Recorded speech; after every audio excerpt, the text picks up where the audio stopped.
اللهم صل وزد وسلم وبارك على هدي رسول الله. طبعا في ناس معدنها كويس أصيل بتقف جنبك في وقت الزنقة.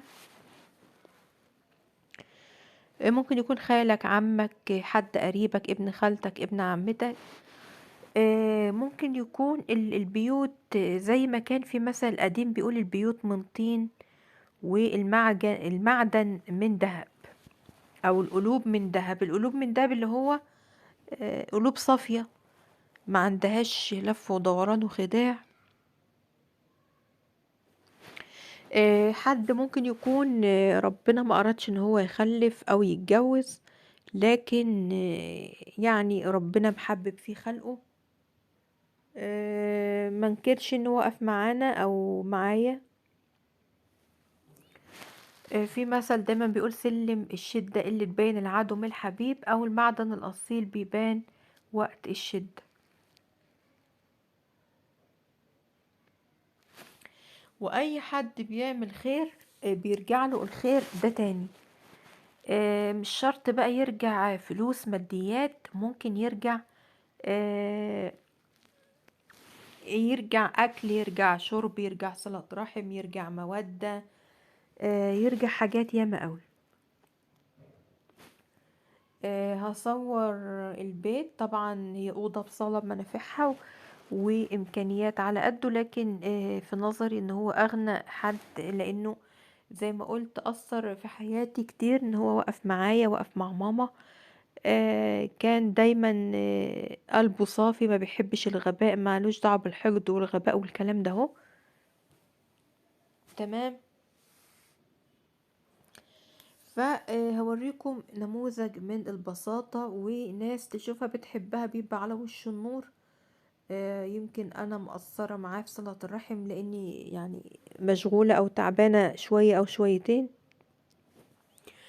بحاول دايما اوصل له السلام مع اختي، او ما تروح له، او مع ابني احيانا يعني.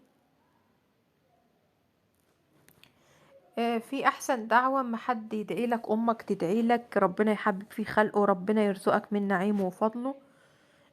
بصور الحاجات دي للذكرى الخالدة البحتة. آه،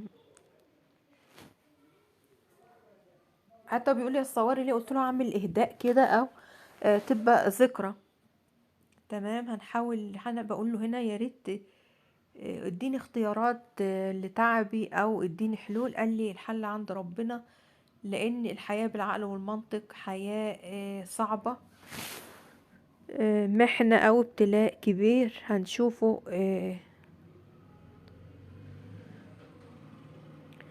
في ناس بتعض الإيد اللي بتتمدلها، خصوصا ما تستقر أو يحصل شبع. وفي ناس ما بتفضلش سنين عمرها ما تنكرش فضلك عليها بعد ربنا سبحانه وتعالى، تقف جنبك في الشدة أو في المحنة. تعالوا.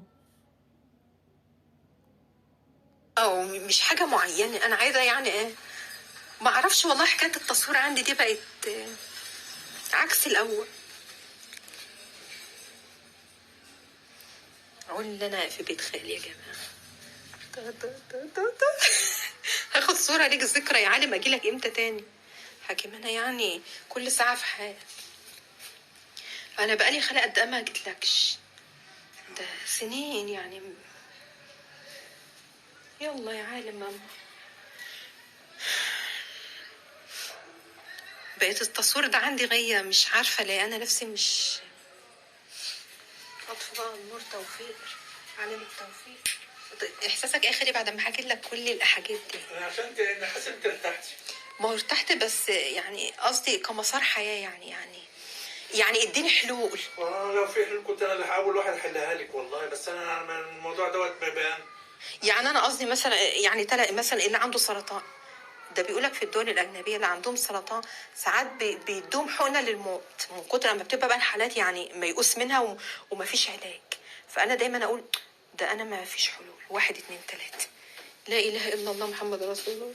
أشوفك على خير يا خالي. لو عايز تسأل أي سؤال والنبي في حد بيصور الهدوم ويصور، والله العظيم ده أنا خارج نطاق الخدمة، بس عادي ماشي الحال يعني. يعني فيها حتة كده بعرف اتعامل بيها مع البشر. وصور اللمبة كمان مفيش اي مشاكل. طب اللمبة الذكرى يعني. هو طبعا يعني عارف ان انا تعبانة شوية فسايبني يعني براحتي.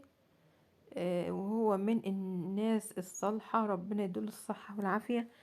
والحقيقة كنت نفسي يتجوز ويستقر ويعيش حياته ويعيش حياة طبيعية، لكن زي ما تقول ربنا ما بيديش كل حاجة. يعني احيانا ربنا يديك فلوس يحرمك من سعادة، يديك عيال يحرمك يبقى رزقك ضيق. وفي ناس عندها كل الحاجات دي. سبحانك يا رب، لا اله الا انت، سبحانك اني كنت من الظالمين.